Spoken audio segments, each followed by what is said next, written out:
नमस्कार दोस्तों, स्वागत है आपके अपने YouTube चैनल AVPS क्लासेज पे। दोस्तों आज की इस वीडियो में हम लोग बात करने वाले हैं यूपी टेट 2019 कॉमन अंकों को लेकर सुनवाई जो आज की डेट में हुई थी, उसकी पूरी अपडेट यहाँ पर मैं बताने वाले हैं कि आखिर आज कोर्ट में क्या हुआ, क्या क्या आप लोग के कॉमन अंक लेकर हुआ। तो पूरी अपडेट यहाँ पर मैं आपको सत्येंद्र कुमार यादव जी की तरफ से जो उन्होंने ऑडियो क्लिप जारी किया है, उन्होंने पूरी इन्फॉर्मेशन आपको उसी ऑडियो क्लिप में बताया कि आखिर यूपी टेट कॉमन अंक लेकर जो आज की डेट में सुनवाई हुई है, क्या क्या हुआ है। तो आप लोग वीडियो को लास्ट तक देखते रहिए, पूरी इन्फॉर्मेशन यहाँ पर आपको मिलने वाली है। लेकिन दोस्तों उससे पहले अभी तक अपने चैनल को सब्सक्राइब आप लोगों ने नहीं किया है तो फटाफट चैनल को सब्सक्राइब कर लीजिएगा और साथ में बेल आइकन को भी प्रेस कर लीजिएगा ताकि यूपी टेट कॉमन अंक की सुनवाई को लेकर जो भी अपडेट आए अपने चैनल से मिलती है। तो आप लोग चैनल को सब्सक्राइब करके साथ में बेल आइकन को भी प्रेस कर लीजिएगा। तो चलिए आपका टाइम नहीं वेस्ट करते, सीधे टॉपिक लिए चलते हैं, पूरी आपका ऑडियो क्लिप सुना देते हैं। आपको बता दें कि आपकी परीक्षाओं को ध्यान में रखते हुए अनअकैडमी बहुत ही अच्छा फीचर लेकर आई है। आपको बता दें अनअकैडमी प्लस फीचर, इसमें आपको लाइव कंफर्ट तरीके से पढ़ाया जाएगा। अनलिमिटेड कोर्सों को यहाँ पर एक्सेस मिलने वाला है। मेंटरशिप अब गाइडेंस दिया जाएगा आपकी परीक्षाओं को ध्यान रखते हुए। दोस्तों यहाँ पर आपको स्टडी मटेरियल पीडीएफ के फॉर्म में प्रोवाइड किया जाएगा। दोस्तों इतना लेकर आई है Unacademy mega quiz series for MP TET. तो अगर आप इंटरेस्टेड हैं इसे भी ज्वाइन कर सकते हैं, इसका लिंक डिस्क्रिप्शन बॉक्स में मिल जाएगा। और इसके साथ यहाँ पर लेकर आई है rapid revision series on CTET paper 1 के लिए। इसका जो बैच है वो 4 दिसंबर से 8 दिसंबर के बीच में स्टार्ट हो चुका है, तो आप लोग उसको ज्वाइन कर सकते हैं। और दोस्तों इसके साथ ही लेकर आई है Unacademy T20 TET daily test from top educators. तो इसका भी फायदा आप लोग उठा सकते हैं। 1 दिसंबर से 31 दिसंबर से शाम को 6 बजे होती है, तो इसे एनरोल फ्री कर सकते हैं। इसका लिंक डिस्क्रिप्शन बॉक्स में मिल जाएगा।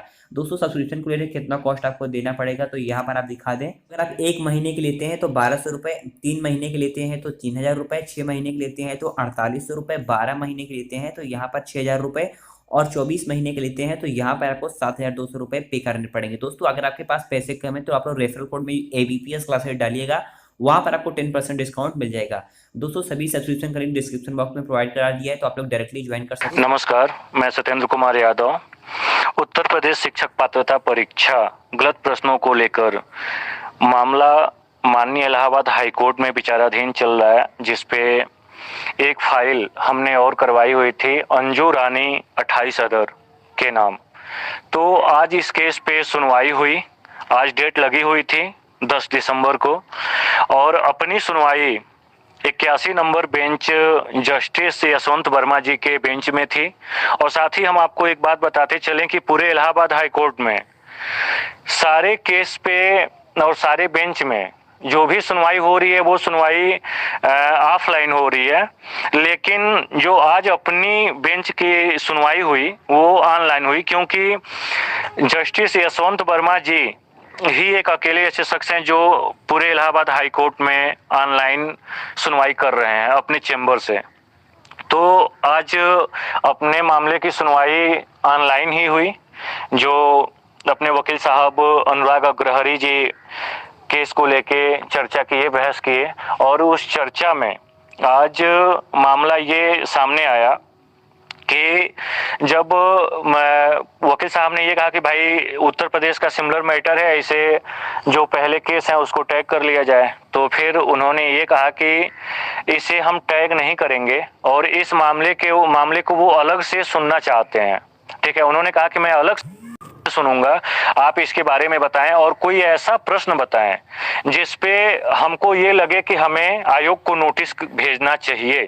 ठीक है, कोर्ट के द्वारा जो भी नोटिस भेजा जाता है, तो जज महोदय जी ने यही कहा कि कोई ऐसा क्वेश्चन हो जिसपे हम नोटिस कर सकें, कोई ऐसा एक क्वेश्चन बताइए। तो अपने वकील साहब ने कॉमन नंबर तो बताया ही, साथ ही 356 को लेके सारी बातें उन्होंने क्लियर बताई और जज महोदय जी ने एक्सेप्ट भी किया कि सही बात है, और उन्हें लगा कि आयोग के द्वारा ये प्रश्न गलत किया जा रहा है। तो उन्होंने जम के कोर्ट में आयोग को लताड़ा और कहा कि इसमें सुधार किया जाएगा और नोटिस की जा रही है। तो नोटिस भी किया गया। तो एक कहीं ना कहीं आज बहुत दिनों बाद एक उम्मीद जगी है कि अपने प्रश्नों और अपने मामले को लेके जज साहब ने बहुत ही स्ट्रिक्टली आदेश दिया है और बहुत जल्दी सरकार की तरफ से और आयोग की तरफ से जवाब मांगा गया है और जल्दी ही डेट लगने वाली है। आज शाम तक जो भी ऑर्डर अपलोड होता है उस ऑर्डर को लेके हम फिर से आपको अपडेट देंगे कि उस ऑर्डर में क्या है, लेकिन एक उम्मीद जगी है कि जल्द ही डेट अपनी क्लियर लग जाएगी और इस पे जवाब तलब भी होगा और अपने नंबर भी बढ़ेंगे। और साथ एक चीज आप लोग हमेशा ध्यान रखिएगा कि कोर्ट के मामले में हड़बड़ी करने से कुछ नहीं होता है। जैसे आप लोग परेशान हो जा रहे हैं कि भाई आज डेट लगी है तुरंत नंबर इशू हो जाएगा, ऐसा नहीं है। नंबर तुरंत इशू नहीं होता है। जब फाइल एक्सेप्ट होती है, नोटिस होती है, उसके मतलब अपनी एक प्रक्रिया के अनुसार ही केस आगे बढ़ता है। हड़बड़ी से कुछ नहीं होगा।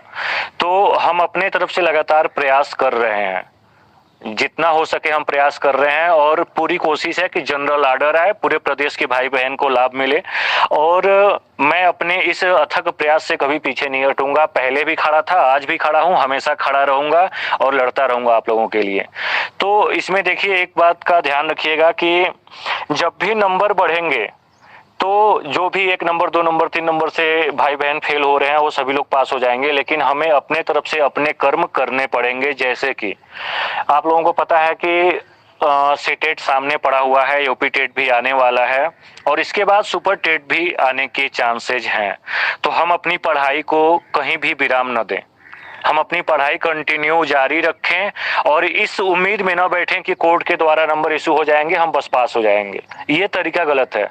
हमें आगे की तैयारी कंटिन्यू रखनी है, जारी रखनी है। तैयारी अपनी करती रहिए, पढ़ाई करते रहिए। और कहीं ना कहीं हमें 2 ऑप्शन मिल रहे हैं, एग्जाम देंगे तो भी पास हो सकते हैं और जो कोर्ट का मामला है इससे भी हम पास हो सकते हैं।